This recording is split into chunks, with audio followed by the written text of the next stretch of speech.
warm welcome to our chief guest, Sri Sanjay Jaju, Additional Secretary, Ministry of Defense. He will be joining very shortly in another meeting, but he has asked us to continue the session. And I also welcome our special guest, Mr. Muhammad Noor Rahman Sheikh, Joint Secretary, Economic Diplomacy, Ministry of External Affairs, and Air Vice Marshal P.S. Sareen, Assistant Chief of the Staff Maintenance Plans, Indian Air Force. I also warmly welcome all the eminent speakers and participants to this webinar and pre-DefExpo webinar on synergy of policies of Government of India for ease of doing business. We have many experts on the subject to give their valuable inputs on every aspect of today's important topic. Before we proceed to the formal discussion, I'll request ASSOCHAM IT team to please play the video of DefExpo.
Thank you, IT team Asucham. May I now request Colonel K.B. Kuber, an esteemed member of Asucham's Defense Council, Indian Army veteran and Director, Aerospace and Defense, EY, to kindly moderate the session. Thank you, Mr. Rajora, and for that excellent video from the MOD on promoting the DefExpo. I think it motivates all of us to actually pick up a flight and reach there. So that's very good. And today we are discussing one of the most important subjects ever in defense procurement. That is the synergy of policies. So has any one of us read the DAP? And anybody who can go beyond the second or the third page and still not sleep, I think he would have done a very great job. And we are talking about 600 odd pages. And then there is a DPP, various versions of DPP. Then within the DAP, you've got some offset policy, offset guidelines, and then we have DPM, then you have foreign military sales, then you have G2G arrangements, and then we have industrial licensing, and we have companies laws, companies act, and how do you define an Indian company? How do you know what is an Indian company? I mean, there is fundamental doubts are there with people at all the time. And then you have some arms license, something has to go to MHA, something you have to go to a DPITT, and then for export something has to go to DGFT, and then there are some export licenses approvals from the MOD, and then there is a SCOMET, and then there is some countries are negative, some products are negative, some. So I do not know. There is so much of it over there, and I think this panel of experts today is going to discuss all of this. And then I read a very interesting mention in the DAP itself. Besides the extent policies of the government of India, the vendor or the vendor or IOP or whoever will also be compliant with the regulations laid down by the Companies Act. Now, when we think of all this, there is automatically a confusion that comes. Key, is it possible to put everything in one place, or do we want to leave it as vague as it can, so that consultants like me can have a ball? So, ladies and gentlemen, I think we have about 8 or 9 speakers in about 40 minutes. So we have more than about 3 to 4 minutes per speaker. And I would like to request all of you to kindly think of this particular time constraint that we have because of the number of speakers, and therefore try to keep yourselves to that 3 or 4 minutes so that we have some time to even discuss certain important issues that arise. So without wasting any more time, I think I would like to invite the chairman of the ASSOCHAM National Council on Aerospace and Defense, and also the president and head of South Asia region Airbus, Remy Millard.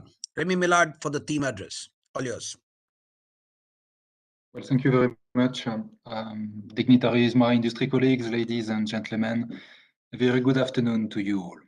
I think we meet at a very opportune moment, just 2 days after the national budget that has reaffirmed the government's commitment to the Atmanirbhar Bharat policy in all sectors, including defense. The budget has earmarked 68% of the defense capital budget for domestic companies, as well as 25% of the defense R&D budget for private industry startups and academia. It is therefore a good time to ask if the Indian private sector is ready to take advantage of such proactive enabling measures. The government is offering support to create opportunities for domestic industry in the defense sector.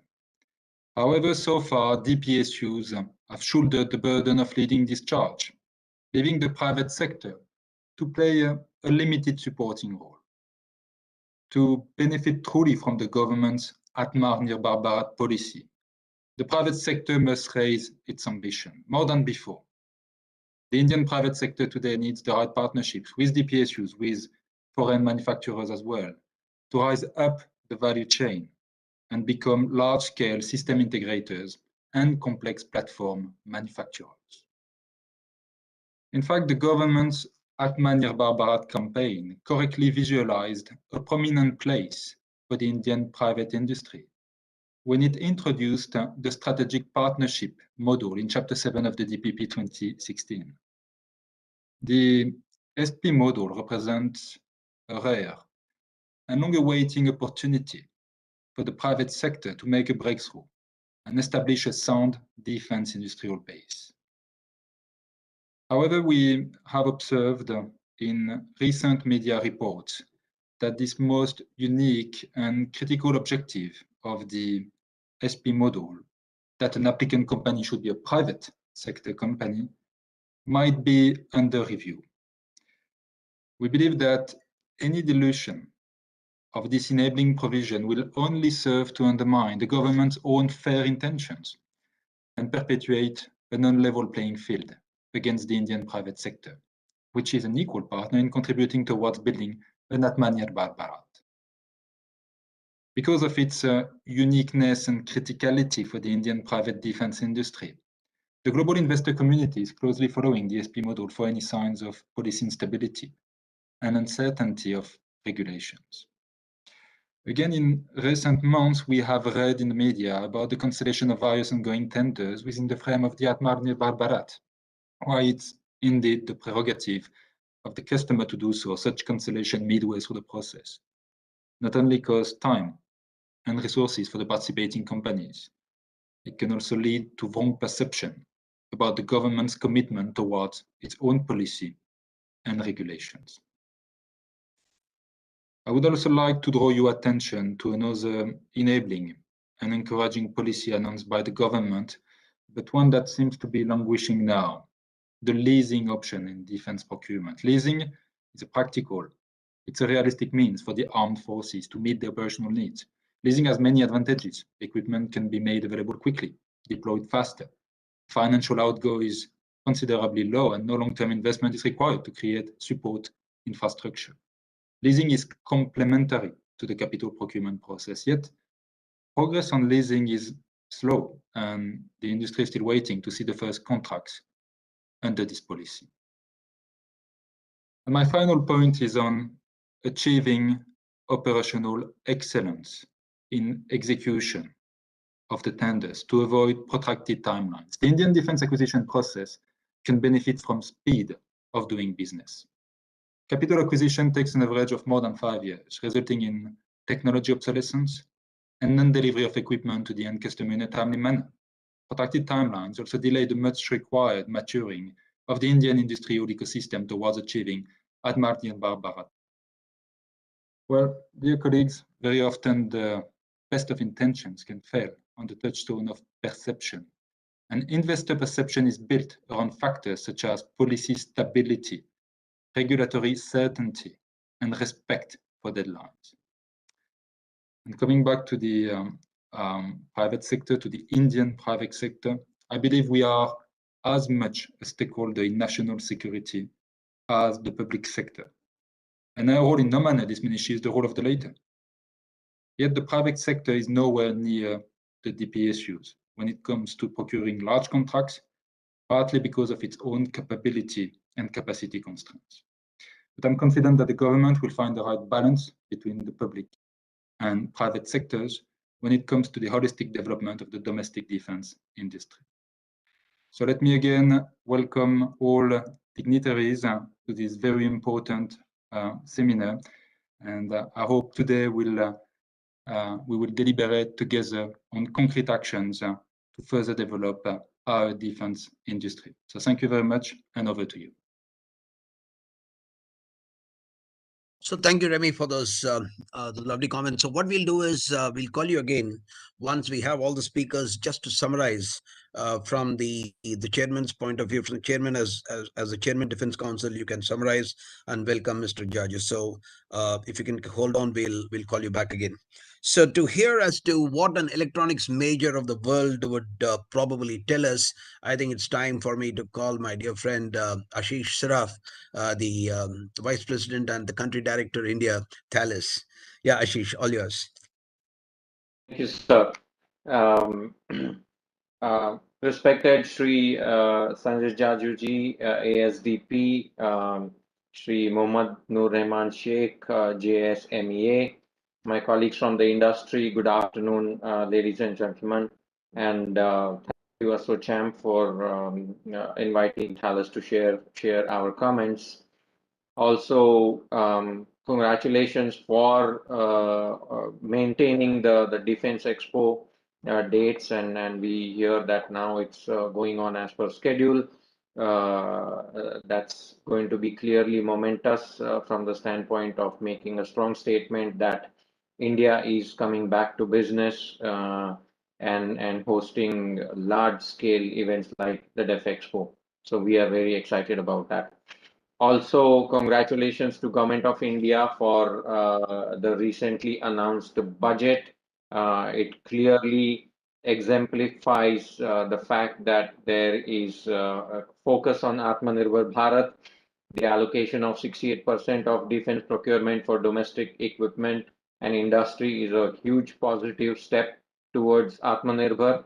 Moreover, efforts to foster innovation by earmarking 25% of defense R&D budget to private firms, startups, and academia bode well for all stakeholders and will allow OEMs like us to bring more technology into India. So we are very excited about that.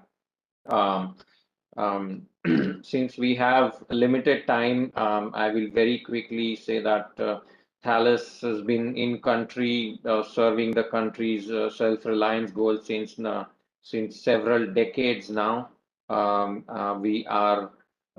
We work hand in hand with our forces at many locations and the forces like Air Force, Army, and Navy supporting our men in uniform shoulder to shoulder at various points to ensure that the reliability of equipment is flawless and the availability is fully there for them at any given point of time. Thales is also proud to be associated with strong engineering presence in India, including research and development, both on open hardware, defense, test beds, and many other relevant applications that directly impact the industry in terms of evolution of technology, as well as we do work in areas like cybersecurity right here in India, develop applications for encryption, develop applications for data analytics, and so on for civil applications right here in India for India and right here in India for the world. So we are extremely proud to be associated with that, including our two joint ventures, one of which is actually a registered MSME that contributes towards manufacturing of the TR modules, as well as electronic warfare suite for the Rafale and the AESA radar. Again, that goes on the Rafale for India and that goes on the Rafale for the world. The topic synergy of policies is extremely important. I think the policy and specifically defense procurement policy is ever evolving. As Colonel Kubed has rightly mentioned in his opening remarks, and rightfully so, it's more and more starting to veer towards Atmanirbharta, which we very much welcome. And I just want to probably touch upon a couple of points real quick that would further enhance the narrative of Atmanirbhar Bharat, where I would like to say that the trials of the equipment, NCNC trials of the equipment, should be allowed from the OEM.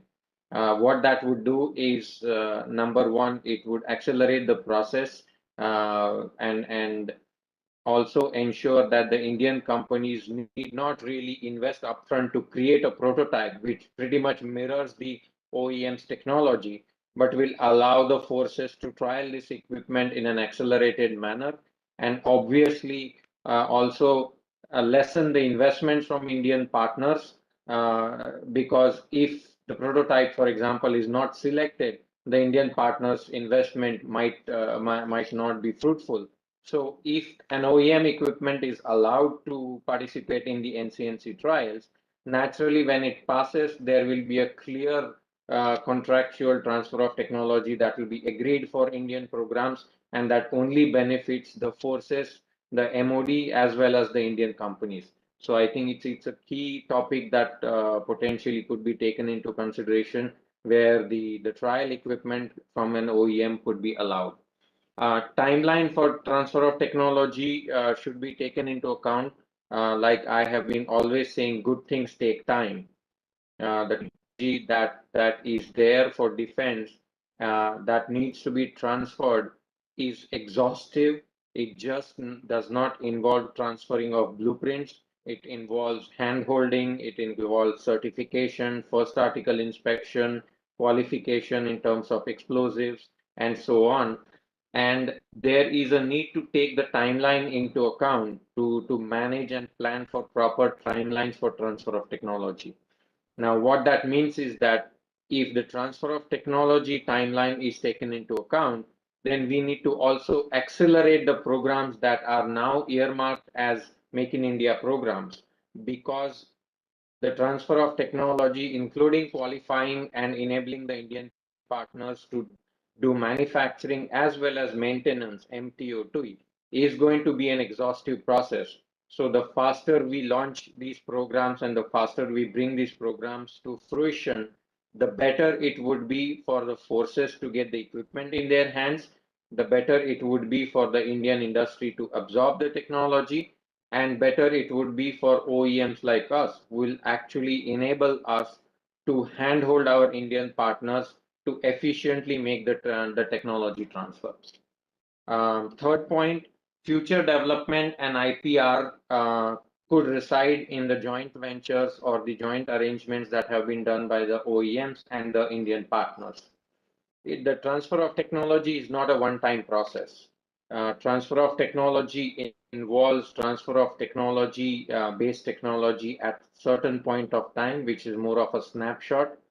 But in a technology world where technology is getting obsolete, faster than anything, and year over year that cycle is shortening, the residing of IP in a joint format in India, potentially a OEM Indian partner JV, or a wholly owned subsidiary, or a fully Indian company, there should be also consideration of evolutions of future technology once this technology is transferred. And there, a major hand is being played both by the OEM and the Indian player, because they need to be in a position to deal with obsolescence management and actually take this technology and develop it and evolve the configurations of equipment for the next generations and for the coming years to support for Indian government. So it's very important that the IPR resides in an entity that is commonly governed by the OEM as well as Indian partner, so that the evolutions can be controlled and the evolutions can be facilitated in a faster manner, so that the Indian partner is now able to create innovations out of the TOT that has been obtained. Last but not the least, I would like to touch upon quickly a topic on space. Space has been an evolving topic. The Prime Minister, Honorable Prime Minister, has taken a keen interest himself in launching some of the bodies, industry bodies that are associated with space. And the only request here would be that we incentivize work in this area to be included somewhere in the offset policy as incentives, because this is the newest and the most latest form of technology that our country can get, that will propel ourselves for the decades to come to take a leadership position in this area, just like we have started to do in the area of unmanned and drones. So Thank you. I will pause here and happy to further take any comment, but thank you very much for allowing us to present our views. Thank you, Ashish. That was good. You talked about ease of doing business, trials and timelines for TOT, and the future development of IPR and all that. You did talk about cyberspace and encryption that you're doing. I'm not sure will you qualify under the IDDM or Buy Indian when you come to present it. You talked about the MOD keeping its schedule for the DefExpo because I think they have synergized with the COVID going down. So somehow COVID and MOD are acting in synergy. So I think that the DefExpo will go on. I think I'll call up Mr. Vaibhav Gupta. So what I'm going to do is I'm going to get the small little bell from the temple so that I can ring the bell. It's time. Sorry, Vaibhav. I think it's Commodore Mukesh Bhargav. So all yours. We have just 28 minutes and 8 speakers. Thank you, Colonel Kuber. Mr. Sanjay Jaju, Additional Secretary, Defense Production, Mr. Sanjay Maharishi, Mr. Remy Millard, and my friends from the industry. A very good afternoon to you. First of all, my compliments to Mr. Sanjay Jaju and the entire MOD for an excellent defense aspect on the budget with the 5.25 lakh crores up 13% and a capex of 1.52 lakh crores up 10%. And of course, as mentioned by Ashish also, 68% for the capex to be for the domestic players. And most importantly, 25% of the DRDO budget for private sector, including startups and innovations, is, I think, very, very good step, and my compliments to the entire team. I'm also very happy that there's a private sector also being asked to take up design and development of military platform and equipment in collaboration with DRDO. This is another good step, and reduction of imports and promotion of self-reliance in equipment is definitely going towards the Atmanirbharta. Coming to the topic of today of EODB in defense as a synergy, there are a number of points, but for paucity of time, I will just touch on few of them. Most importantly, the DCPP, the Development Cum Production Partner for DRDO, is a very good step that has been put up. We would like more and more projects to be taken up on this because this would really facilitate the Atmanirbharta and creating the defense industrial base. We have two lists, positive list of 101 and 108, but RFP and orders for these is what industry would be looking at. The FDI enhancement automatic route of 74%. We haven't seen too much of activity on that with regard to formation of joint ventures.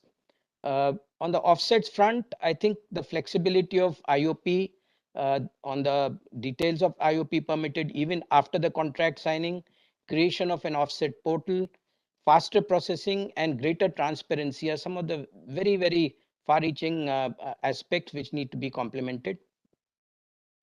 We have the enhanced indigenous content, a huge positive which is there. In addition to the Srijan portal, I think the indigenization of the component and the spare parts as a joint venture with the foreign OEM is definitely a good point. The challenges that I see in that is the long-term business association or a long-term about 10 years contract that the DPSUs and the Ordnance factory should be signing it. Only then it makes a viable business case. And when we were there discussing it with our Russian partners, I think the MOQ, they were looking for a minimum amount for it to be happening. Huge impetus on the export promotion. There are a number of outreach programs which have been done, the simplification of the authorization process, the digitally signed export authorization, targeting outreach to country by country and product by product. The role of the defense attaches, the EXIM portal which has been set up, the doing away for the repeat orders, OGEL. There are a number of positive steps on EODB. The challenges that we see and the recommendation is that if we can have more line of credits for defense to the friendly countries, and also in case of any line of credit other than MOD that are expiring, and if there are opportunities that can be extended to the industry. On the design and development, Make One is, I've been talking about it, it is a vehicle to make the India's system integration champion. And as Remy also mentioned in his opening remark, this is something which needs to be promoted for the Indian industry, and we don't see much happening on that. We would expect more Make programs, Make 1 programs to be coming up. Make 2, the first program of USS has been given, but out of the 56 project and 30,000 crore, I think we should have many more contracts being signed on this. Mr. Sanjay Raju's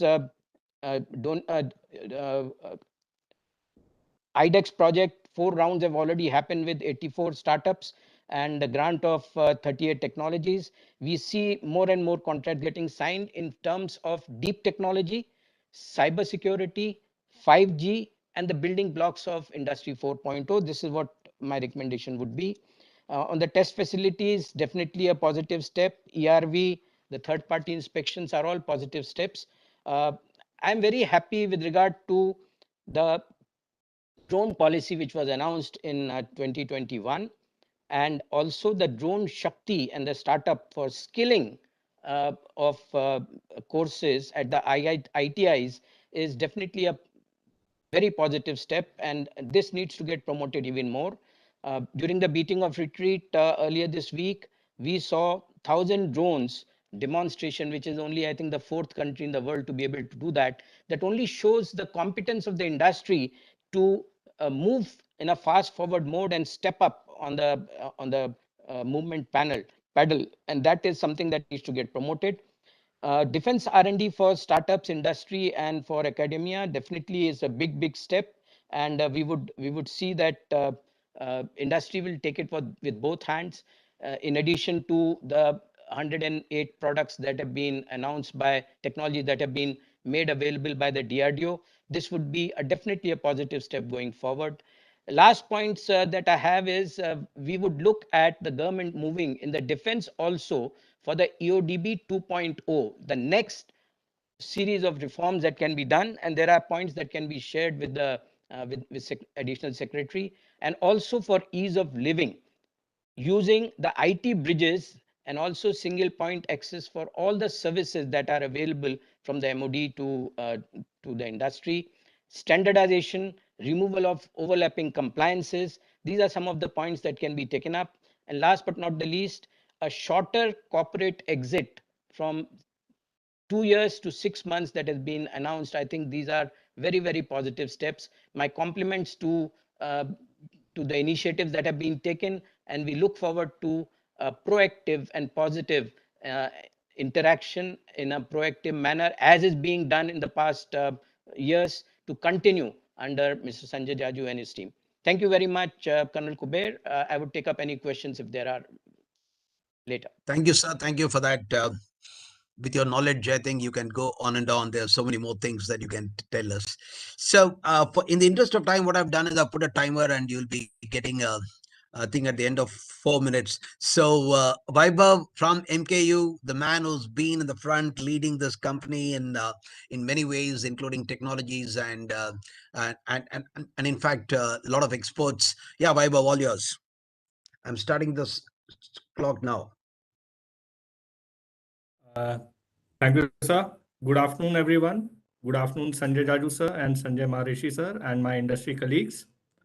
On behalf of the industry, we would like to congratulate the Ministry of Defense on getting the largest allocation in the recently announced financial budget of India. The announcements made in the budget are very encouraging for the defense industry and will encourage the private industry to participate in design and development of military and platforms and equipments. The Indian government has been proactively bringing in slew of policies to boost the defense manufacturing in India, and the industry has benefited from them largely. However, now as a nation, when we talk of defense exports, there are no real incentives at the moment to boost the exports. Therefore, as an industry member, we would like to recommend that the PLI scheme be extended to the defense manufacturing as well. This will help us in two ways. First, it will increase the participation of number of players in the local defense manufacturing due to the incentives of the PLI scheme. And second, it will help the Indian industry to compete globally, which shall lead to substantial increment in exports from India and bring in foreign exchange to the country. The defense and testing infrastructure scheme is seeing a lot of traction from the private participants. to help build the much needed testing infrastructure in the country. This will provide domestic industry the required support to test within the country, leading to saving of time and money. It will also give big boost to the industry for cutting edge research and development. The IDEX initiative of the Ministry of Defense to provide support and platform to startups interested in defense opportunity is driving innovation in the sector. This is also helping the large established players to identify and forge partnerships with the startups in the new technology areas. Even our company MKU is exploring opportunities to invest in the few startups which will not only cater to the domestic demand but also generate export opportunities, and these kinds of partnerships will help the startups to find the real benefit of innovation which lies in the hands of the end user. uh, Another big milestone last year has been the corporatization of the ordnance factories into 7 new entities, and has expanded the scope of private industry to forge partnerships with the new DPSUs for cooperation and extend the scope of defense manufacturing. The large infrastructure and knowledge of these 7 DPSUs could also help in adding to the defense exports of platforms and products. And some of them are really good if we can, find the opportunity to export them. And I'm pretty sure that a lot of the private participants in this forum will also be looking at this area.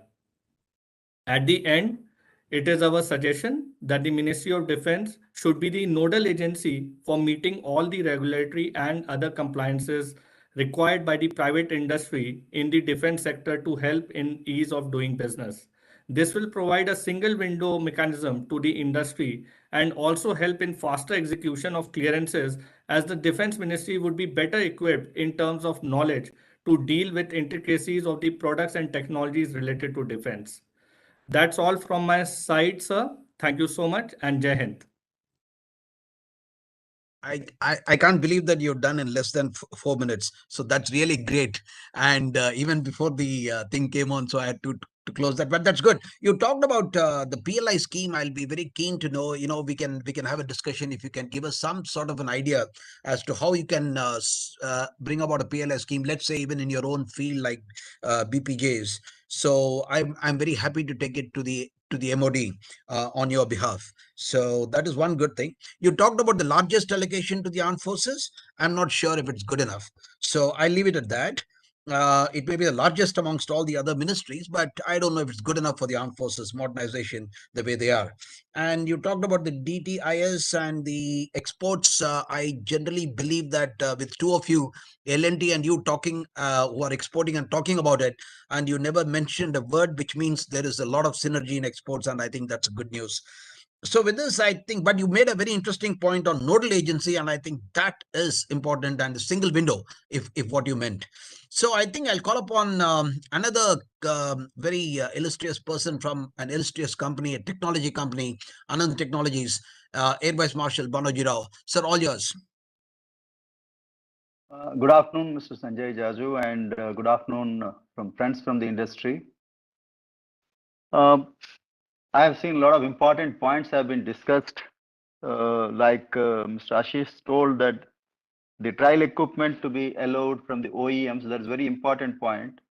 But along with the point, another important issue to be resolved in the DAP is the trial equipment to be retained till staff evaluation report is signed. This is a very, very big problem for any industry. Sometimes it may take 6 to 8 months to get the staff evaluation report signed.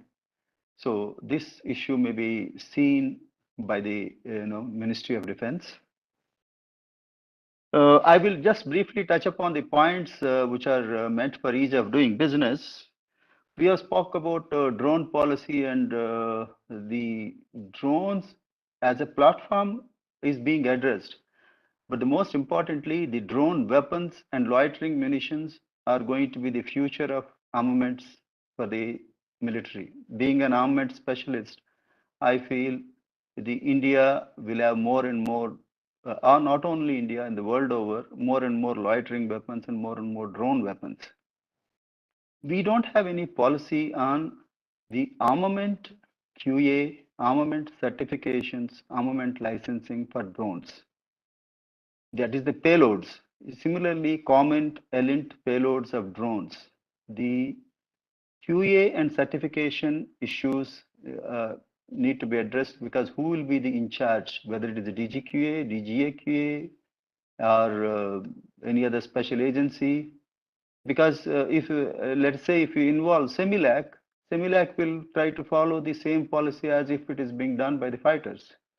The fighter aircraft will have a different speeds and G loads, so that's not applicable. So we need to have some kind of a regulations in this so that everybody follows the same policy. Another issue which is bothering the private industry is missiles industry. DRDO has introduced so many missiles, and the missiles are going to be manufactured in India with a lot of expeditious development of missiles by the DRDO. I'm sure private industry will definitely participate. In addition to the missiles manufactured by DRDO, we have a large number of missiles, especially for the Air Force, large number of missiles manufactured by the foreign OEMs. Foreign OEMs are approaching the private firms to do the refurbishment, repair, and supply of spares. Whereas the MOD, as latest as 15th July 2021, issued a circular that only BDL will do the refurbishment. So on one side, we are saying that all private companies should be promoted.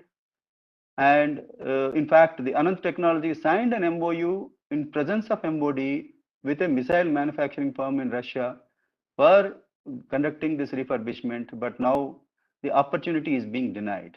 So this may be looked into by the ministry, that let it be a competitive bidding. Whosoever is good, ultimately the user gets benefited. And OEM, actually, we'd like to involve with foreign vendor, let him involve with foreign vendor. That should be the policy. That's what I feel. Because if you remember, the most important aspect of the missile is seekers. And seekers are made by the private industry, not by the BDL or any government company. So the private industry is in a better position to conduct any refurbishments. And I have a third point is this Comet license. Comet license, generally the licensing body sits once in 2 months. Now more and more armament stores are going to be exported. If they sit once in 2 months and if there is a query, and again the query is asked, and then again we wait for 2 months, so we lose time.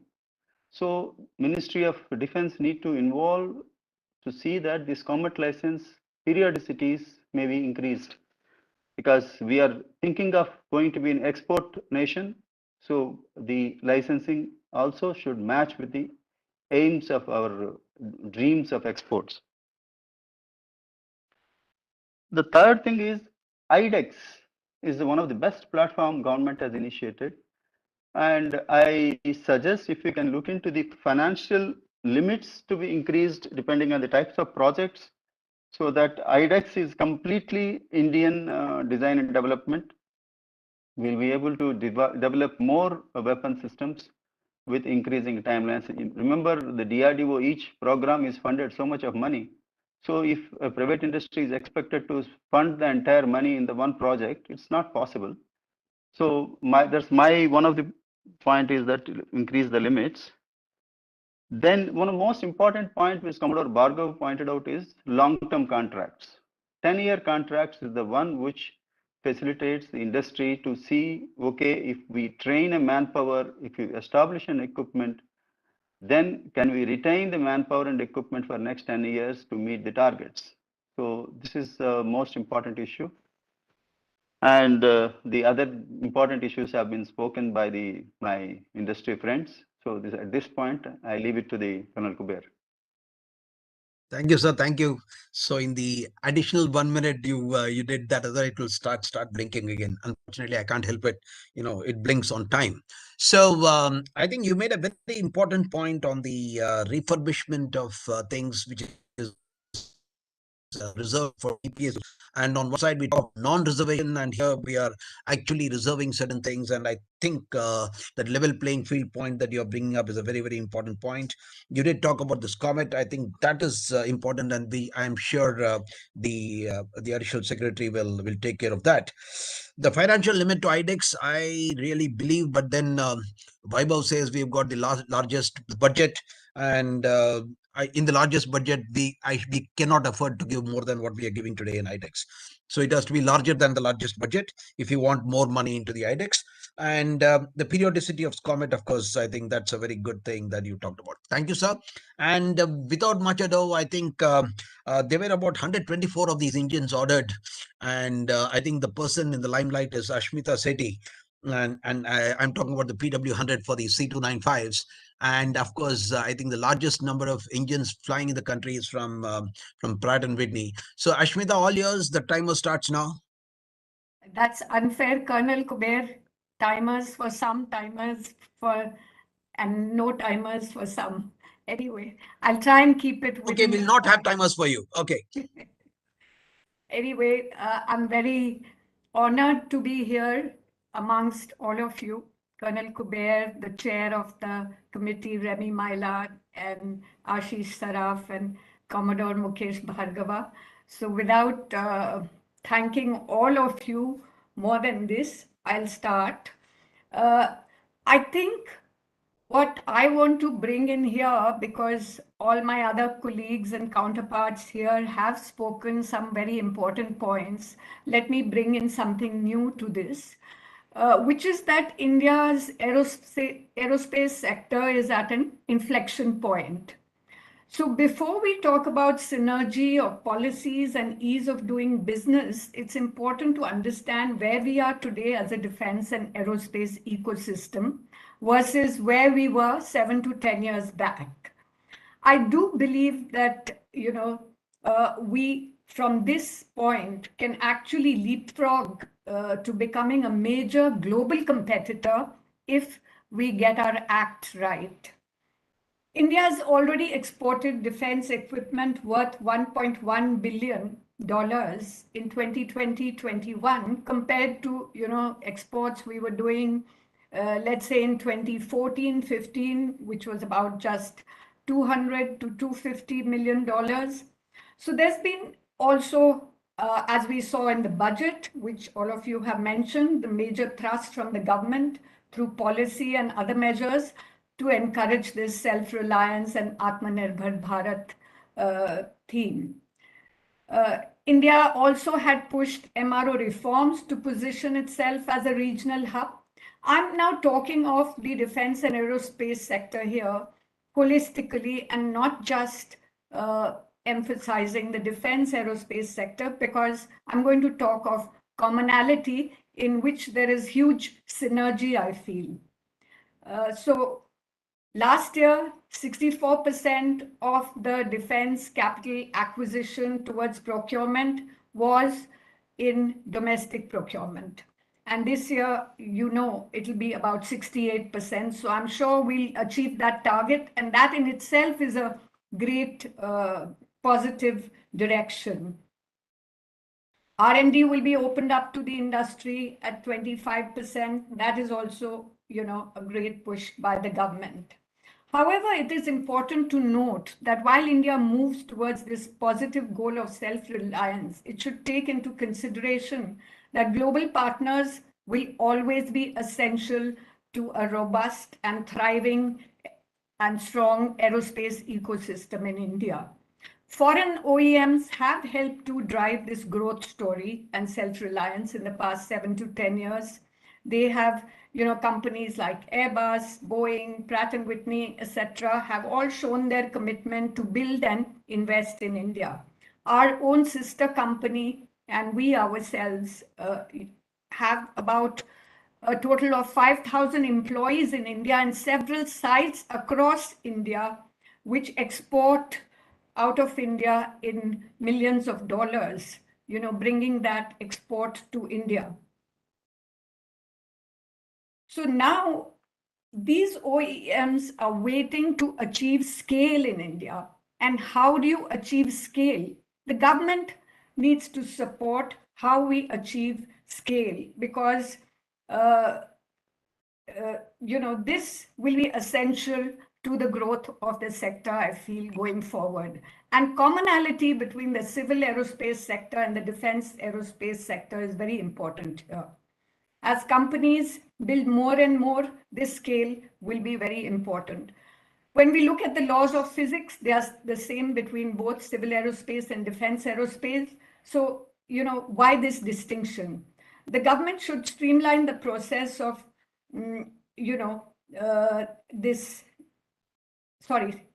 India is operating in a global competition with countries like Turkey and Korea. And if we look at these examples, they have utilized these synergies to offer scale to OEMs, and due to which these foreign OEMs are able to produce at a lower cost, and thus they are more competitive, and therefore they invest more in those countries.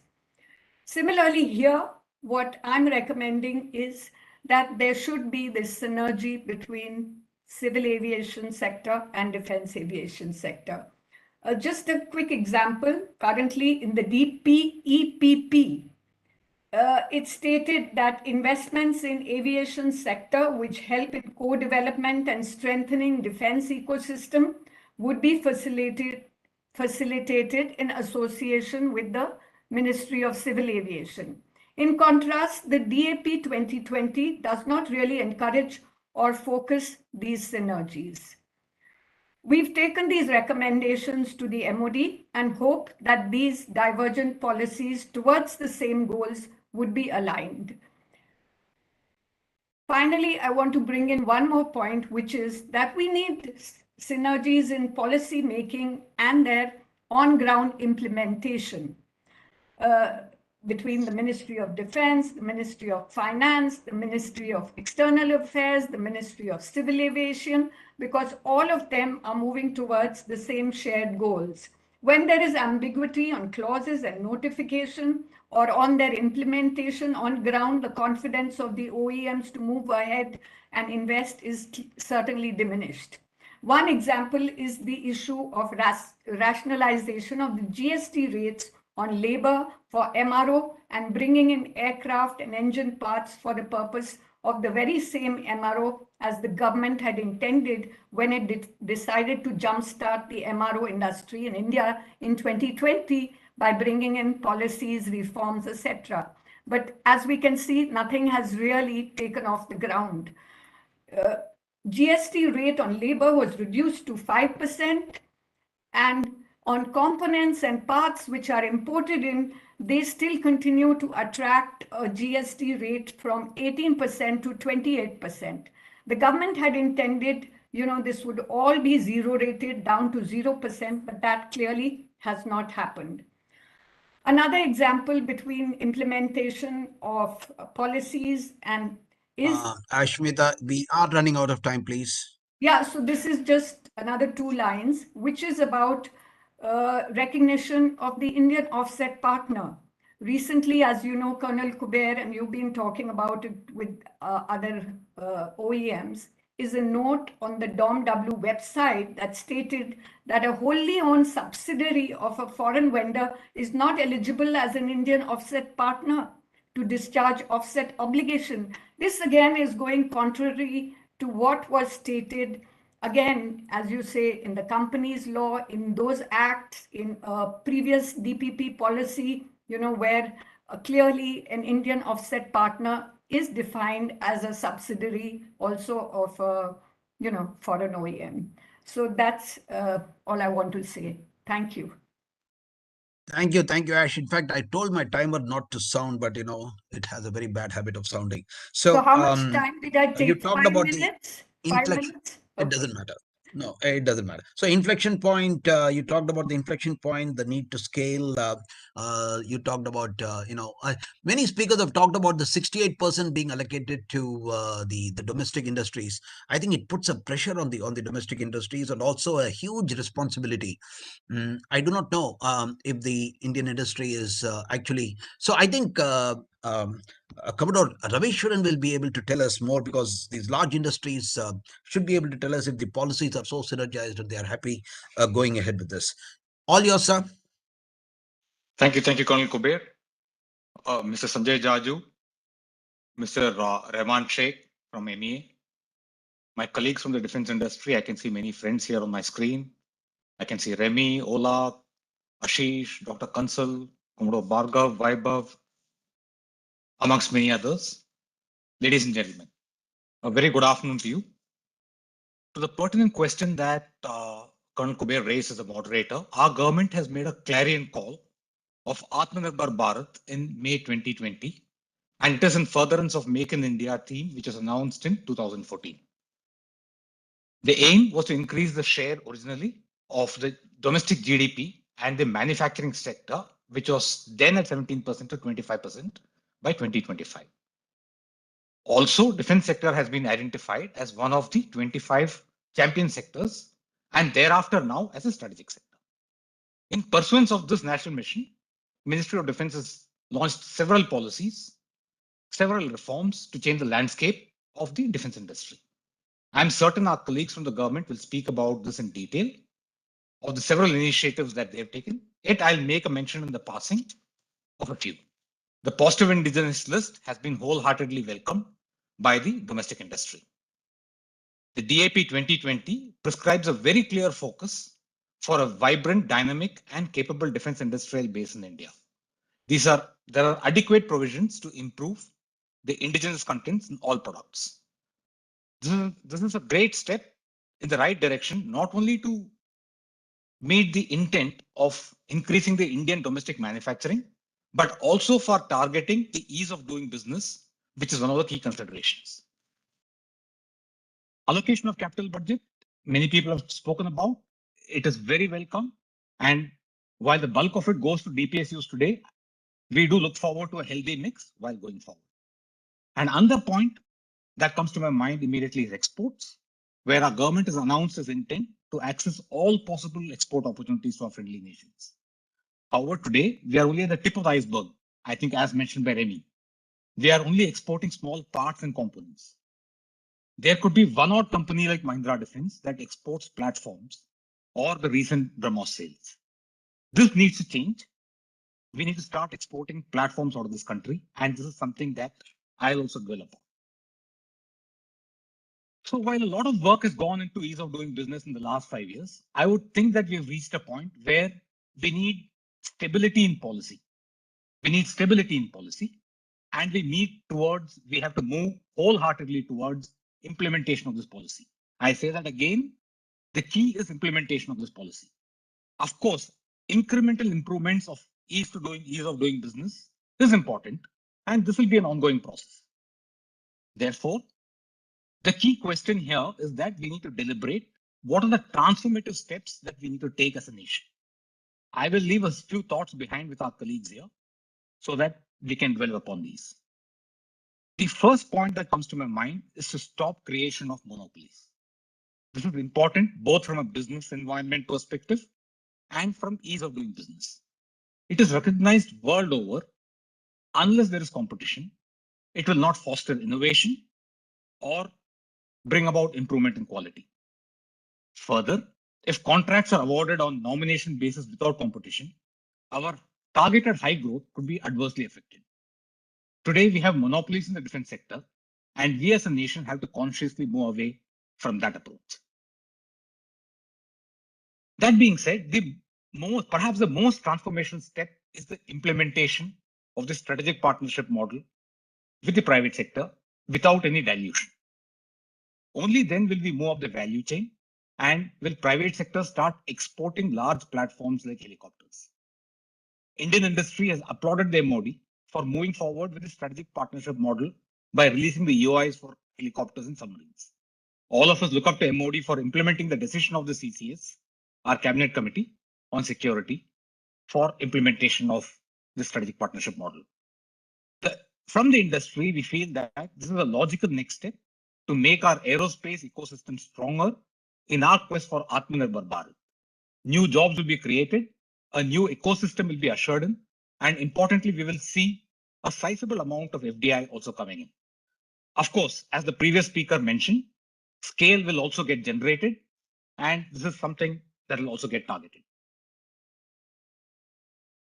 The transformation through SP model, which is with the private sector, is imperative today as jobs in defense sector are stagnant and also as FDI influx is low. Since FDI only comes in for parts, components, and small systems, and also as large parts are not exported.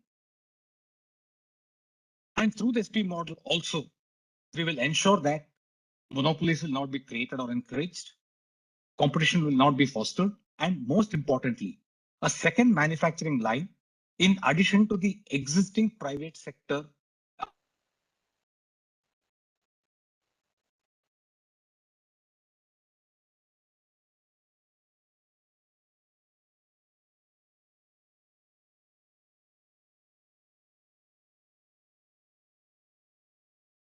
Are we losing Kamala Ravishwaran?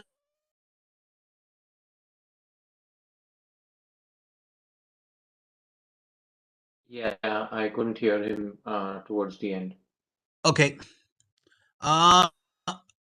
Ravish, we are not able to hear you, but I think you made very important points on the stopping of nominations and not creating the monopolies and implementation of the SP model, and you have been exporting platforms. I think that's and I think the stability of the policy. Well, we are actually exceeded time, so I'll really request the last two speakers. Actually, it falls on them as a responsibility, and I hate to do this. So, General Oberoi, all yours, sir. Thank you. Thank you, Kuber. I'll definitely try to stick to the allotted time with no repetition of what has been already spoken by the other speakers. Gentlemen, you already know the several needs and implemented to synergize the defense sector. In this connection, DP 2020 DP has given n number of rules and regulations which actually is out doing business.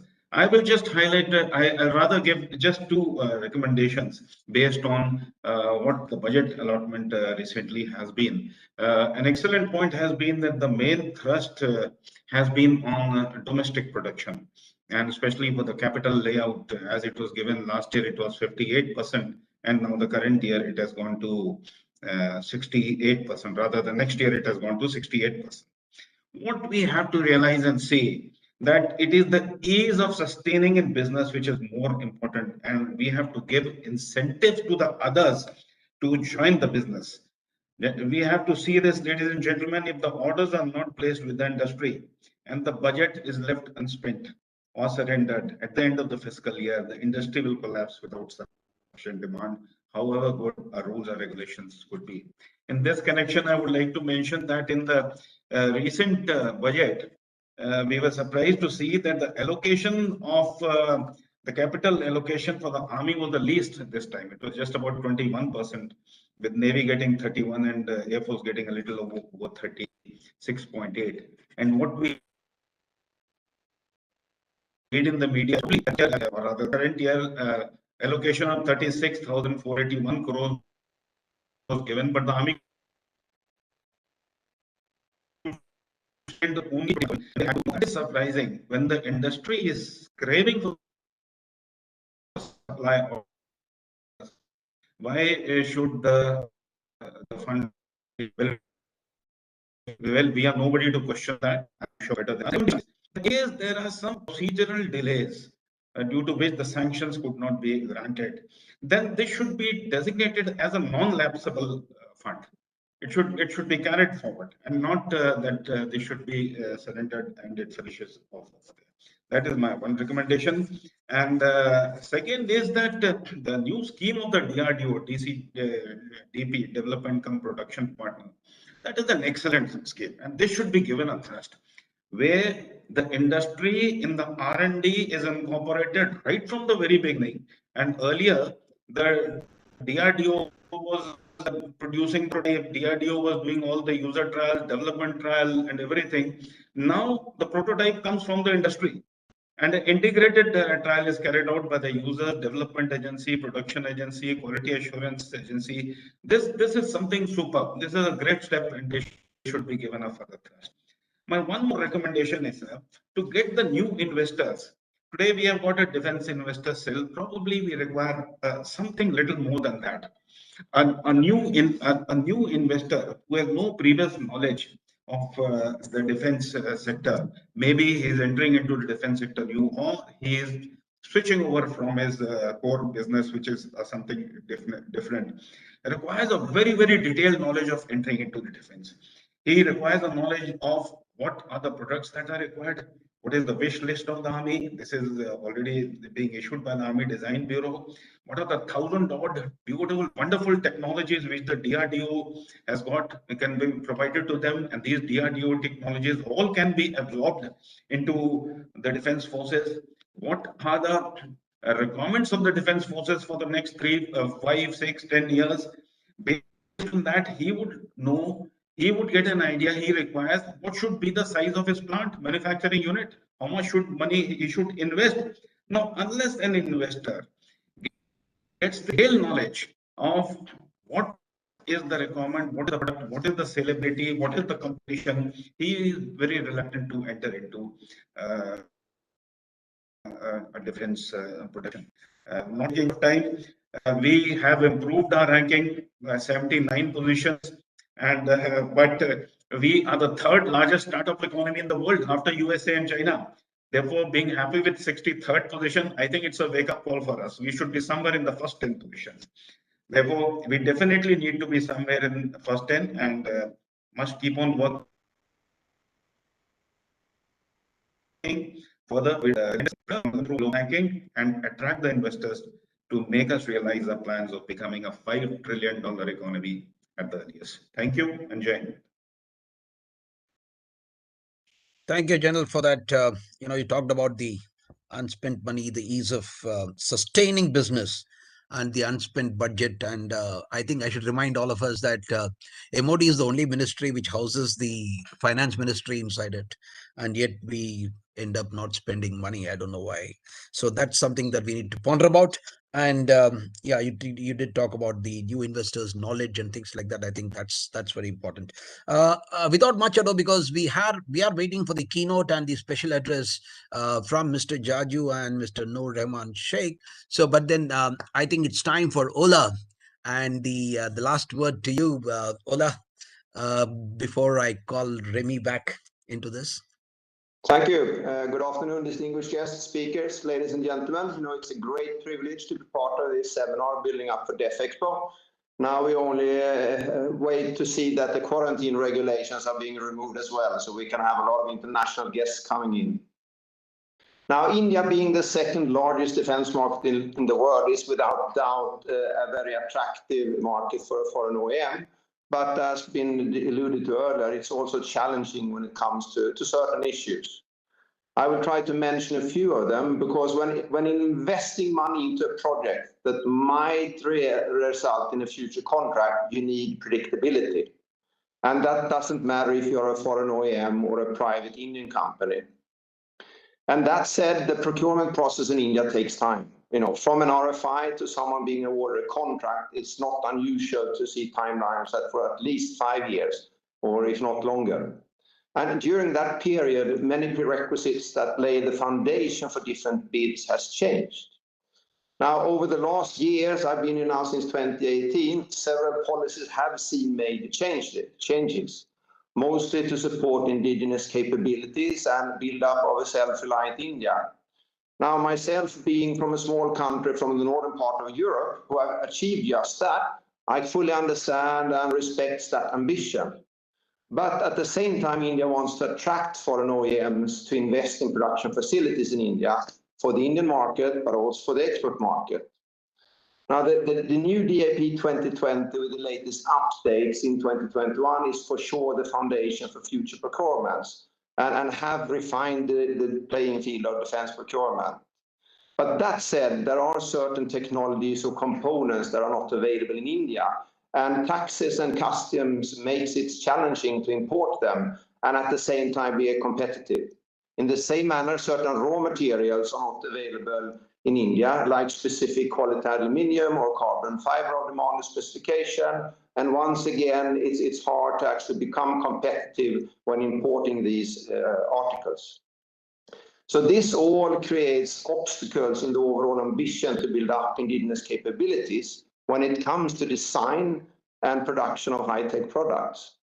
Now, the procurement categories where we have the priority for Make in India is key. It restricts FDI to 49%. That is, of course, reducing the control of the company in question for the foreign OEM. And if you are to take full liability of an end product, then controlling the production process, quality, and making sure that delivery follows the agreed time schedules is key. And I think that for most foreign OEMs, if not all, accepting full liabilities without being in control is a major hurdle that needs to be looked into for the future. In the same manner, IPR, developed over the years by foreign OEMs, bringing it into India, needs to be looked into, because if I understand the regulations correctly, when further developed in country, it could actually be taken over by the Indian government through margin rights and then used both for the Indian as well as the export market. This is once again, I think, a hurdle when bringing in the latest technology into India. And on the IPR subject, the latest guidelines issued by the MOD regarding IPR and transfer of technology for future contracts indicate several hurdles that foreign OEMs will have challenges with. Now, retraction of certain projects in the Buy Global that happened lately means what? Is that category actually totally abandoned, or is it still a valid category for procurement? And what if there is a small number contract not motivating large investments? All in all, I think there are several question marks that needs to be addressed, and not the least the latest category in the DAP 2020 by Global Manufacturing India. We really welcome 74% FDI. What will happen with that in the future? Will it increase or will it decrease? And we would, of course, like to see even higher levels in accordance with the automated route. If that's not possible, then clarify what's needed to receive 100% according to the manual route. All in all, this boils down to that to overcome these challenges, coordinated policies, as well as predictability of the same, are of great importance for us, especially since supporting India's ambition will need serious investments going forward with regards to setting up local entities or partnering with a local Indian prime. So in summary, my company Saab is keen to support in achieving Make in India and a self-reliant India. We will continue to interact both with government, DPSU, as well as private industry to find solutions beneficial for all parties. And with that, in the benefit of time, I thank you all and best of luck with DefExpo 2022. Thank you, Ola. You made very, very interesting points. The most important of them is the retraction of of some of these programs towards the finale. I mean, we've gone through, we have a LTIPP, we have a DAP, we have a AON, we have got a DAC, we do RFI, we do RFP, and at the end of the day, one fine day, there's an axe that falls. And I think you talked about that. And I think that is something we need to talk about. So I have great pleasure in calling back Remy Millard, the chairman of the ASSOCHAM Defense Committee. So Remy, there are some interesting points that have been made. I'll just summarize for you. One is the DPSUs are still leading the charge. The capacities and capabilities are still a constraint with the private. Leasing should be complementary to procurement. Operational excellence is more important. Timelines and speed of doing business. And people talked about the 68% allocation to the private industry, and that places an enormous responsibility here, and therefore a synergy in policies is required. And between the companies' laws, between the licenses, between the export, between SCOMET, between DGFT licenses, between MHA, MOD. So I think there's a lot of thing is required over there. People talked about data analytics and the R&D budget that's been given. Say the foreign OEMs are doing cybersecurity encryption, data analytics. Will that count for an Indian Indian content? Trials of NCNC. Then we talked about timelines for TOT that should be extended. We talked about trial equipment to be retained. Will that pose a problem?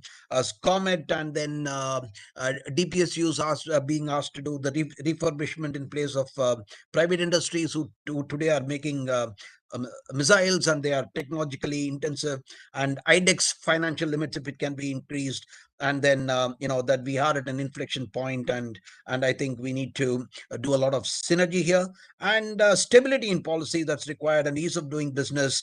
Unspent budget is a concern, and of course marching rights, Ola just talked to us about, and if you have to bring in the latest technology, I'll be very happy with the FDI policy now. So we've got very eminent speakers coming up, Mr. Jaju, Mr. Noor Rehman Sheikh, and Air Vice Marshal P.S. Sareen. So Remy, I would like you to give a little thought and welcome Mr. Jaju, please. Well, thank you very much, and thank you to all speakers today. Well, respected Additional Secretary, Defense Production, Sri Sanjay Jajuji, very good afternoon to you. We are meeting just 2 days after the national budget that has reaffirmed the government's commitment to the Atmanirbhar Bharat. The government is offering support to create opportunities for domestic industry in the defense sector. Therefore, it's a good time to ask if the Indian private sector is ready to take advantage of such proactive enabling measures. I think you will agree that private sector is as much a stakeholder in national security as the public sector. The answer is not in either or cheese or dessert, as we say in French, between the DPSU and private sector. Both need to progress simultaneously in a competitive manner. And to benefit truly from the government's Atmanirbhar Bharat policy, the private sector needs the right partnerships with the PSUs and with the foreign manufacturers to rise up the value chain and become complex platform manufacturers. In this regard, and that was mentioned several times today, the strategic partnership model introduced in the DPP 2016 represents a unique opportunity for the private sector to make a breakthrough and establish a sound defense industrial base. We believe that any dilution of this SP model will only serve to undermine the government's own fair intentions and perpetuate an unlevel playing field against the Indian private sector. Let me also stress that the credibility of a defense procurement process is sacrosanct. An investor will put his money on the basis of confidence that he has in the stability of the procurement process, and shifting policy goalposts are counterproductive. My final point, and that's a critical one, will be on achieving excellence in execution to avoid protracted timelines. Protracted timelines delay the much required maturing of the Indian industrial ecosystem towards achieving Atmanirbhar Bharat. In summary, we need policy stability, regulatory certainty, and respect for deadlines. So thank you very much. I will just conclude by saying we are all very much excited and to participating to DefExpo in March. And I look forward to meeting you all physically at DefExpo very soon. Thank you very much.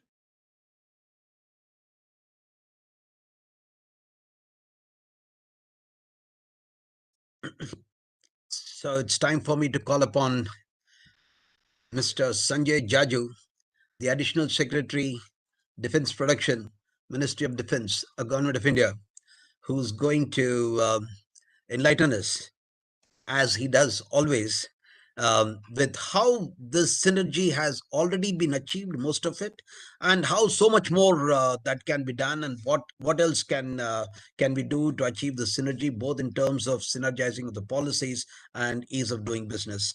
Mr. Sanjay Jaju, sir, all yours.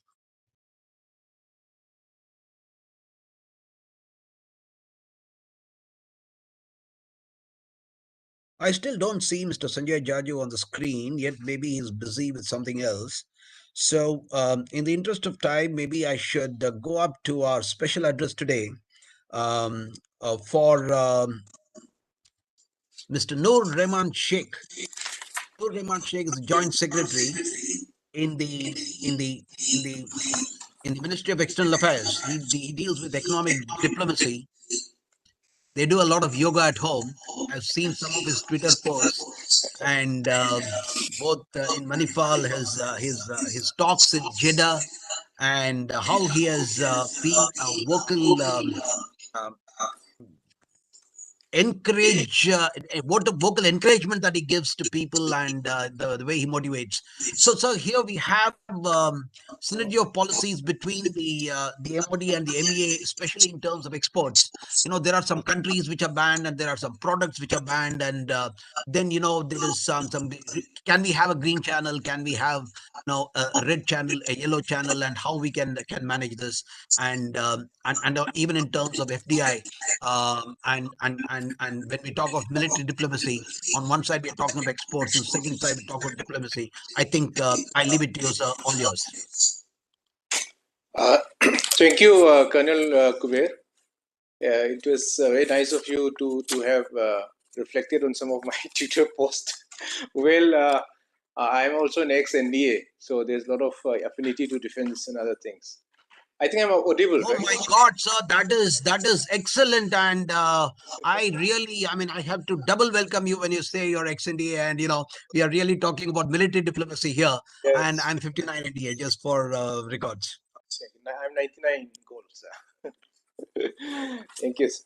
In fact, I have been listening to some of the address given in before me.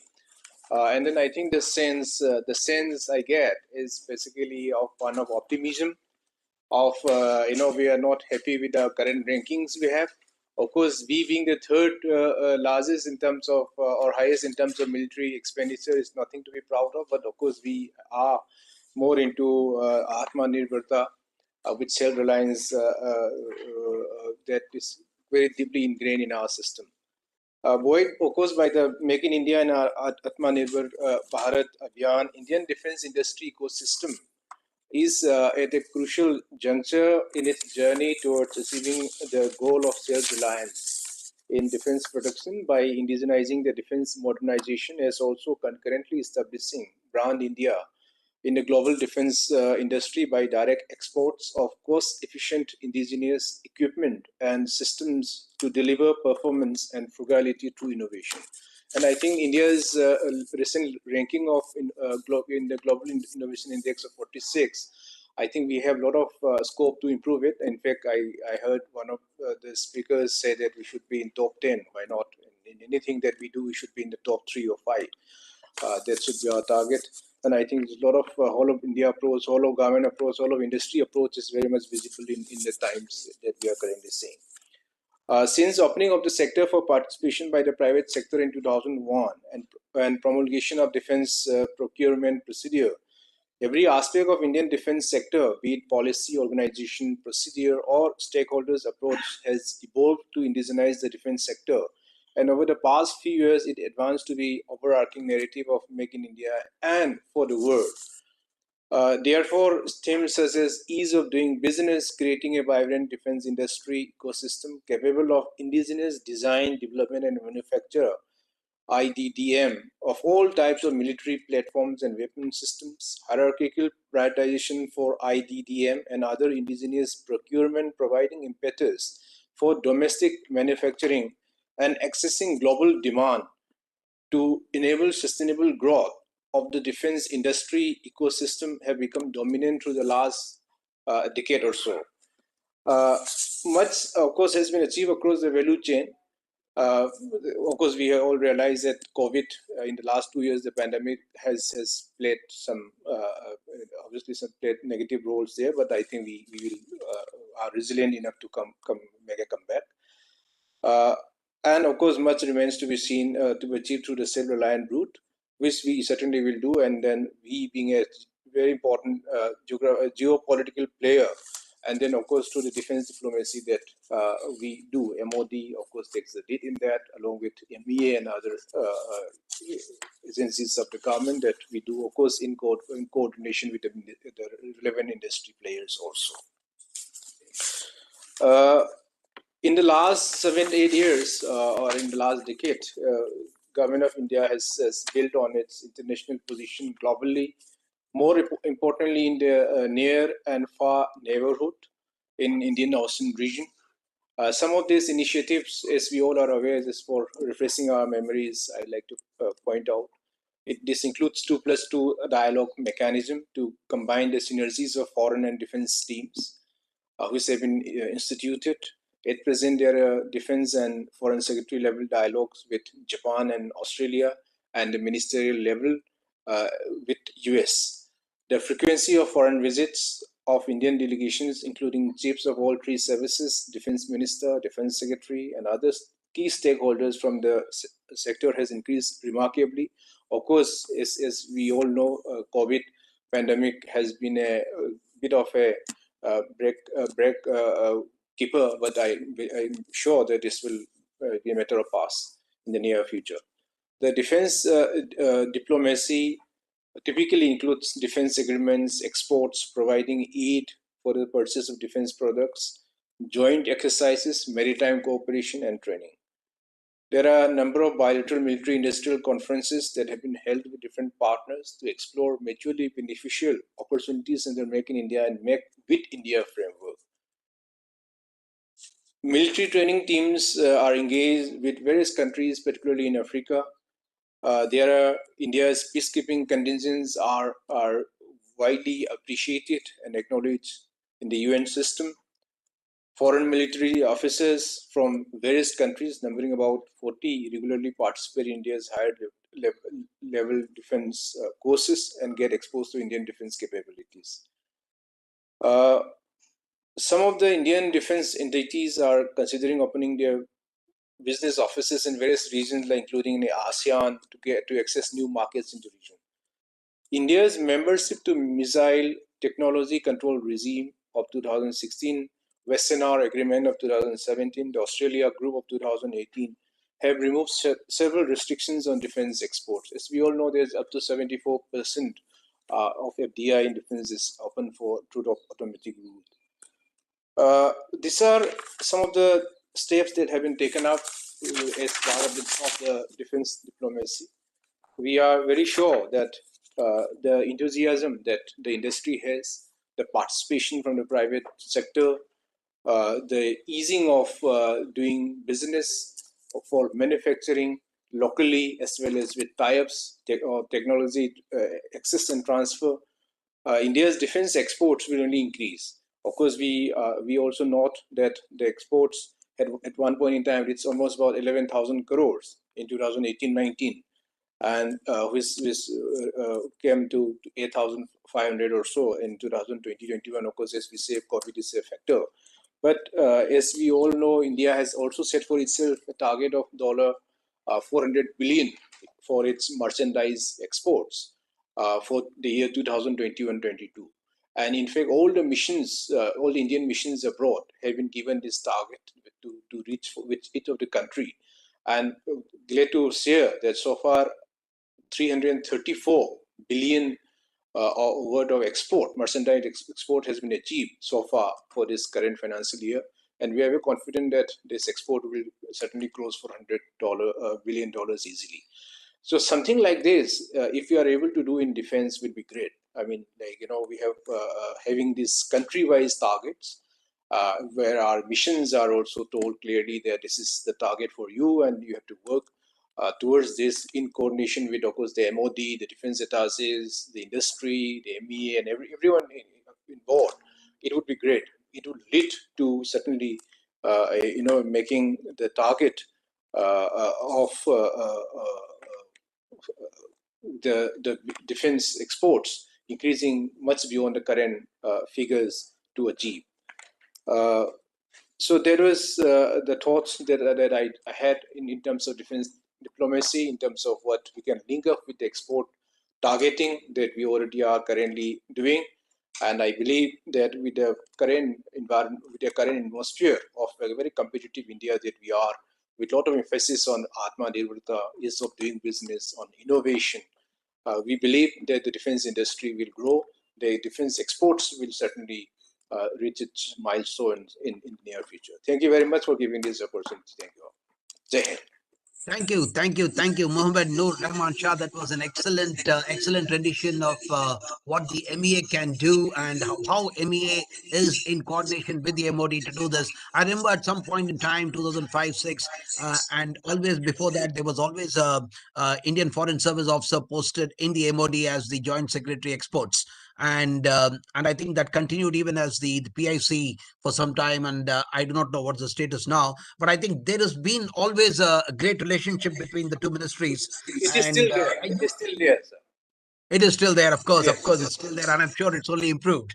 And I think you talked about all the regimes and how things have eased up. You talked about the merchandise going up to 400 billion. I was only thinking, can we count guns and missiles as merchandise? And I think we'll do well. So to do that, I think we have to ease a lot of restrictions and see in things which has already been done. And ladies and gentlemen, I must tell you at this point in time that if you ever want to see how Shirshashan is done, please go and visit the Twitter of Mohammed Noor Rahman Shah and Sheikh, and you will see that, perfect Shirshashan, and it's wonderful, and therefore, you can see the physical fitness over there. Thank you very much, sir. Thank you for your time and being with us. But the man who's been in the front and leading this entire thing for the last about 5 years, since the first day he stepped into the office. I remember him speaking in an event in FICCI. And he said, we need to rationalize so much of this, because he's been the IT secretary.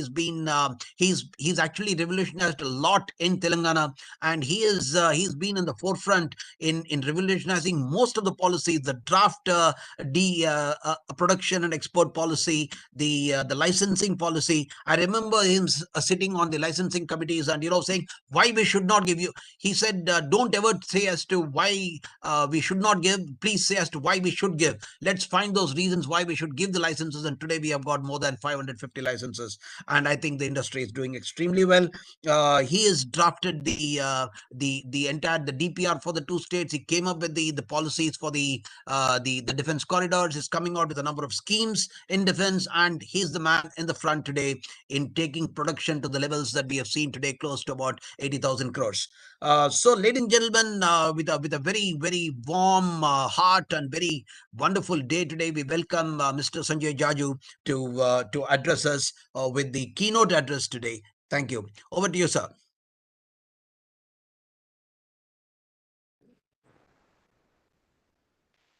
Yeah, good evening, friends. All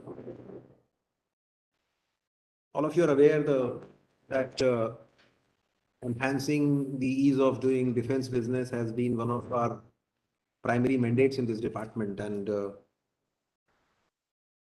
which trying to make the best efforts possible to ensure how we ease the entire process.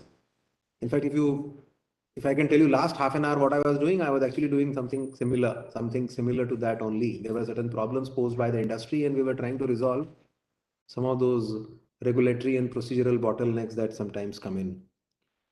And because the whole idea is that we want the defense manufacturing ecosystem in our country to grow, and we also want our system to allow a robust mix of the public as well as the private sector. And it's only when the private sector starts occupying, I may use the words, commanding heights of the defense business, then we'll actually understand that the market-led behavior is starting to set in into the defense ecosystem.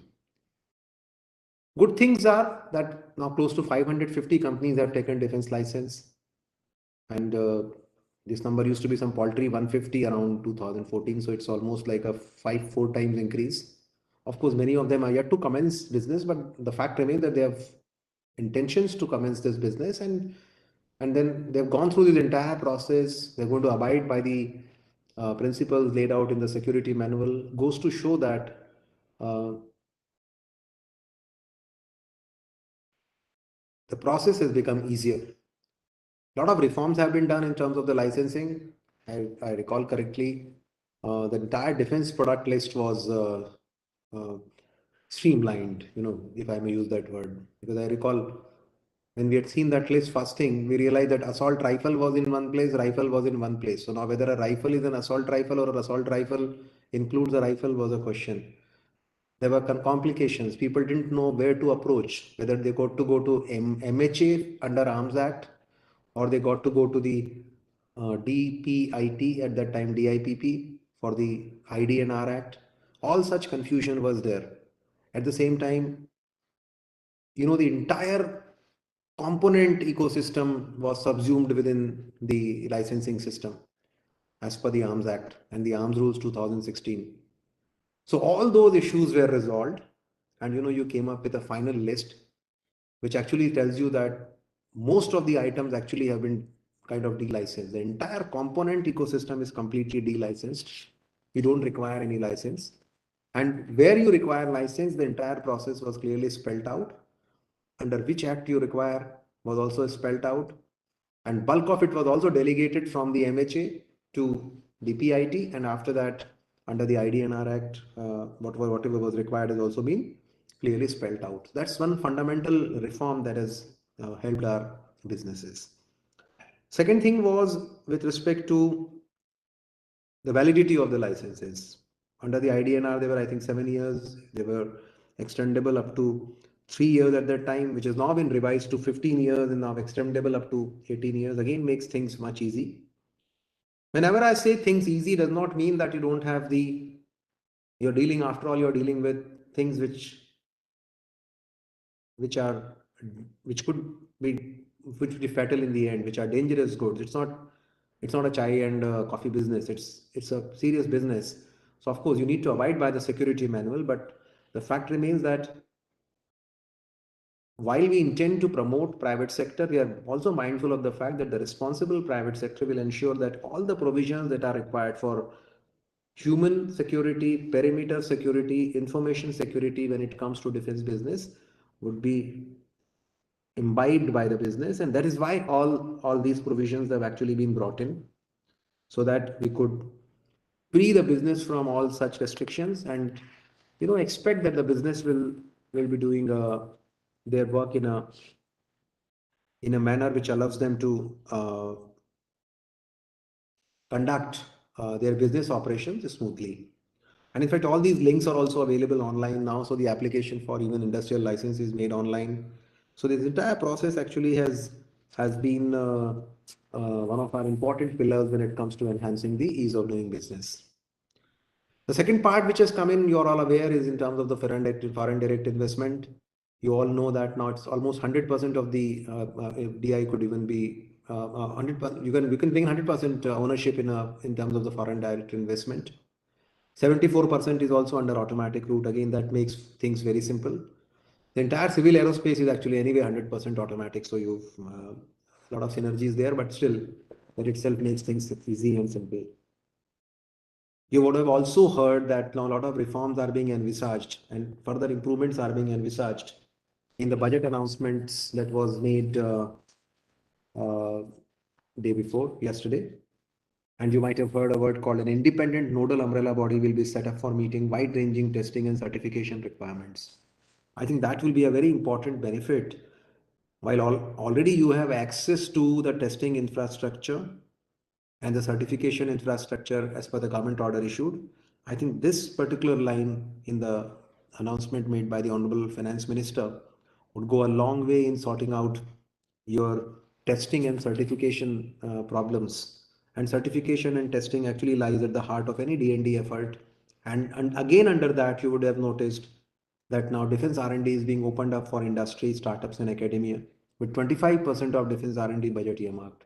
I think that again opens an entire landscape of opportunities for the private sector to look at in terms of designing and developing platforms and systems for the armed forces. Then there are other things that were required, a defense investor cell, the IP facilitation cell, all these things have also been done. And again, that would help our businesses. Then comes in the whole issue of exports. You're all aware that earlier the entire sector was not being looked at as a sector with economic imperative. Now we look at it as an economic imperative. We've opened up the entire sector. Export or standard operating procedure has actually been completely revamped and revised and made absolutely simple. The import authorizations, which used to take a lot of time earlier, has again, that process has been streamlined and all that has been again brought into the fold of DDP. From DGFT, actually, we have brought it to ourselves. And now we have an online system for exports, we have an online system for imports, and all these systems have actually helped the industry to a very large extent. I mean, from some paltry 1500 crore, we are looking at some 10,000 crores in just about 3-4 years is again a testimony to that particular point. So enhancing the ease of doing defense business has been one of our important pillars. The simplified make two again help there.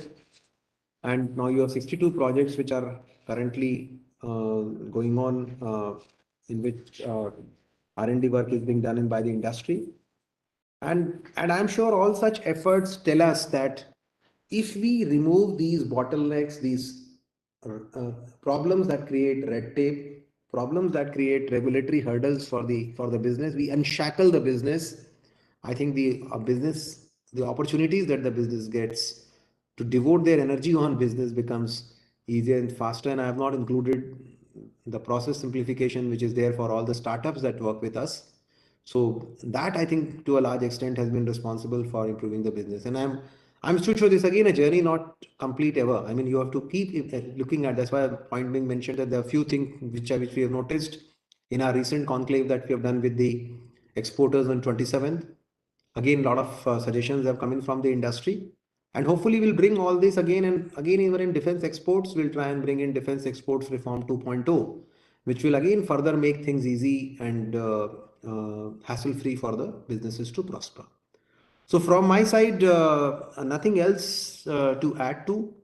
I'm very happy that you have been able to give us a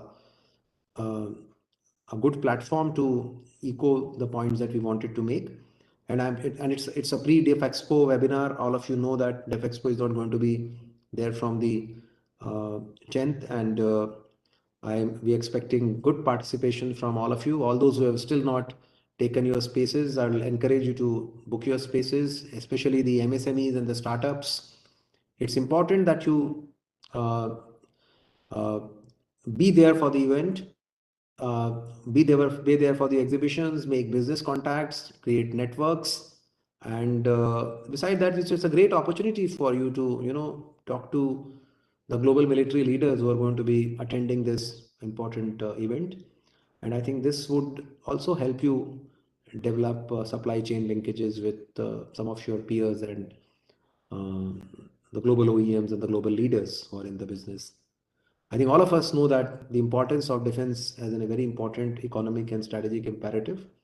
And I'm absolutely sure that with the concerted effort put in by the industry as well as all of us in the government, we all can aspire to become a global powerhouse when it comes to defense designing and manufacturing. Thank you very much. Thank you, sir, for those excellent remarks. Global powerhouse. I think you actually summed it up very well, and we know the type of efforts that you've been putting in reaching where we are today. And at least I've been a witness to so many of them.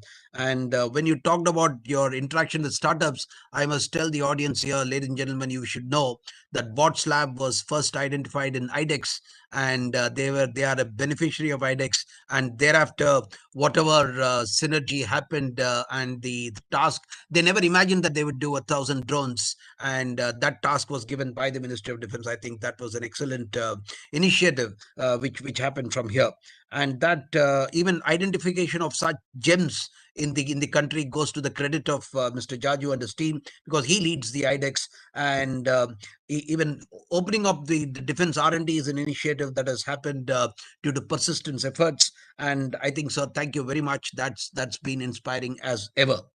Thank you for that excellent talk to the excellent audience here today. And after these two power-studded talks, we have a third power, and that is the air power. And I think let's not forget it was the 75 aircrafts that actually flooded the Rajpath on that day. And while the tanks were tanks, and the army was on the foot on the ground, we had the entire sky lit up with 75 aircrafts, and that was excellent. And to give us a special address today, in view of whatever we have heard till now, the person who's leading the entire Make in India front from the Indian Air Force is none other than Air Marshal Sareen, a very dear friend. We have known him to be proactive, aggressive, and also very industry friendly. Air Marshal PS Sareen, Vishishta Seva Medal, sir, all yours. Thank you, Kuber sir. At the outset, I would like to congratulate Associated Chambers for this seminar on the eve of the Defense Expo. Now, from the industry perspective, we have heard a lot about various issues, the challenges which you are facing, and also the measures and the positive response you have given to all the measures taken by the Government of India for the ease of doing business. We also heard the Additional Secretary Defense Production ensuring all of you that yes, the system is agile and alive to all the requirements of the industry. From the defense perspective and from the service headquarters, what is our take? Well, our take is we are here to facilitate the indigenization process, and not only the indigenization, but also the sustenance. We are looking at long-term partnerships as the industry has been looking forward to, because it's not only about acquiring an asset, it's also about sustaining it through its life cycle. So we are looking at TOTs not only in manufacturing, we are looking at TOTs in the ROH process. We are looking at the TOTs facilitating the manufacture of spares in India so that we actually get to self-reliance and Atmanirbharta as what the Prime Minister has been leading up to.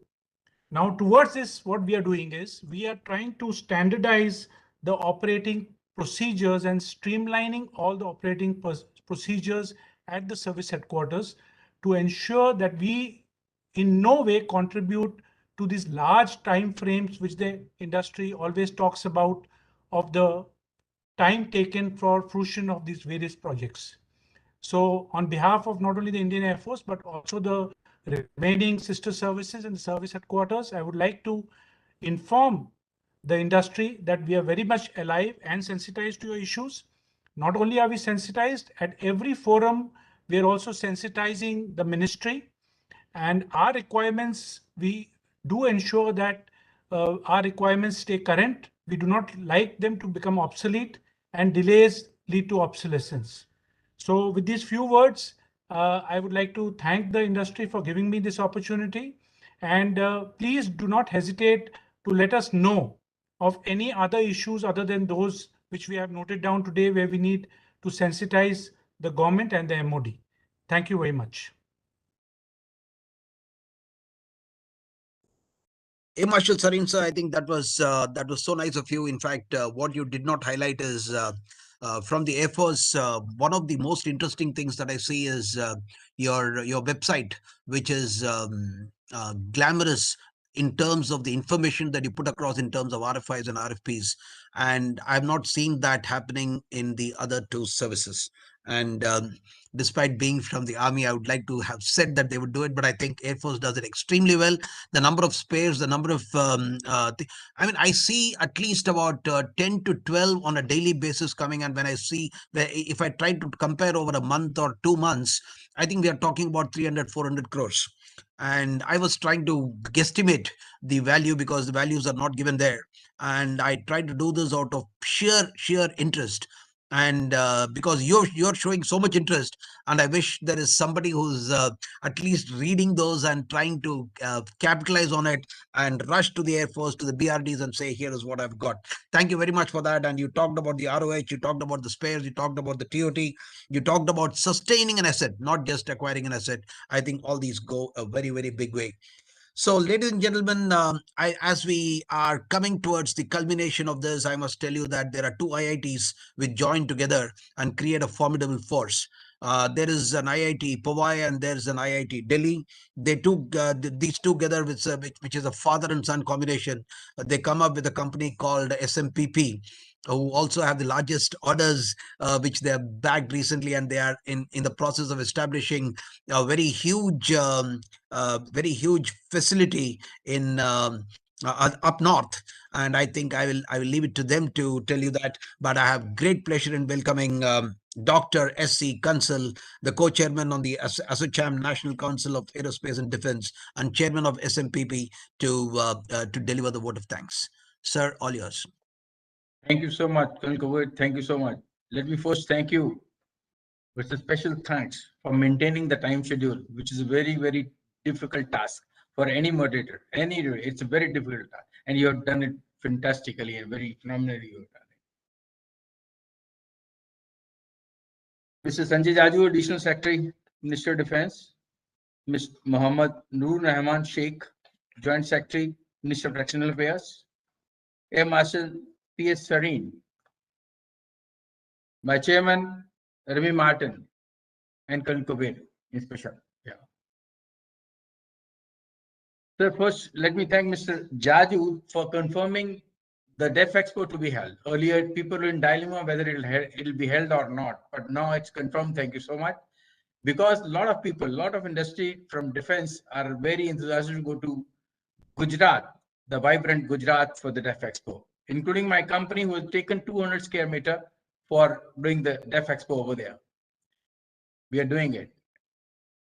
And we thank the Ministry of Defense for issuing wonderful ease of doing business, including the budget, which was announced day for yesterday. A lot of parameters are given. They have given a boost to the DRDO for 25% budget to be given to the private manufacturing. It's a big boost for any R&D. R&D is a big strength. I, being from R&D side, from IIT Bombay, I know the importance of the R&D, which DRDO is doing it. DRDO has been doing earlier.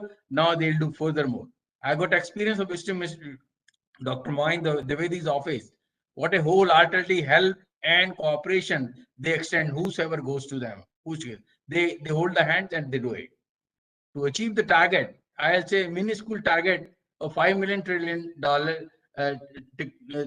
economy target, 25 billion target for manufacturing the defense, and $5 billion for export by 2025, which is minuscule in comparison to which Noor Mohammed Saab has told 400 billion target for the emerging tide. To achieve this target, which I'll give minuscule target, the government has given a lot of things for doing ease of doing business in defense. Be it 210 those positive list items, 550 licenses they are given. Earlier, it was a very, very difficult task. I know how my company has taken the lessons. Earlier, they were struggling hard for about 8 years.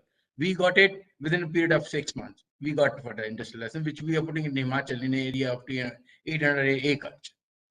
Then 200 crore tender, which is meant for only Indian companies, not the global trends. They are done it. And other what all they have done for startups and now that Make in India, which I don't have to repeat. My other friends have already spoken about it. Let me first do my target, which I have been asked to. I first thank Mr. Remy Martin for he lays stress on the easing advantages. Then that there should be a level playing business of DPSU between DPSUs and private, so that should go in parallel. This is a wonderful thing they have done, and we should, the government must take care of it. Then I thank Mr. Ashish Saraf, who is giving that for equipment trial, anybody who is in a foreign technology tie-up or TOT technology or joint venture, their OME should be allowed for the testing over there, for testing the products which they can bring it from abroad on NC basis. Then I thank Commodore Bhargava, who is a master of offset things. He also stressed a lot of things on offset.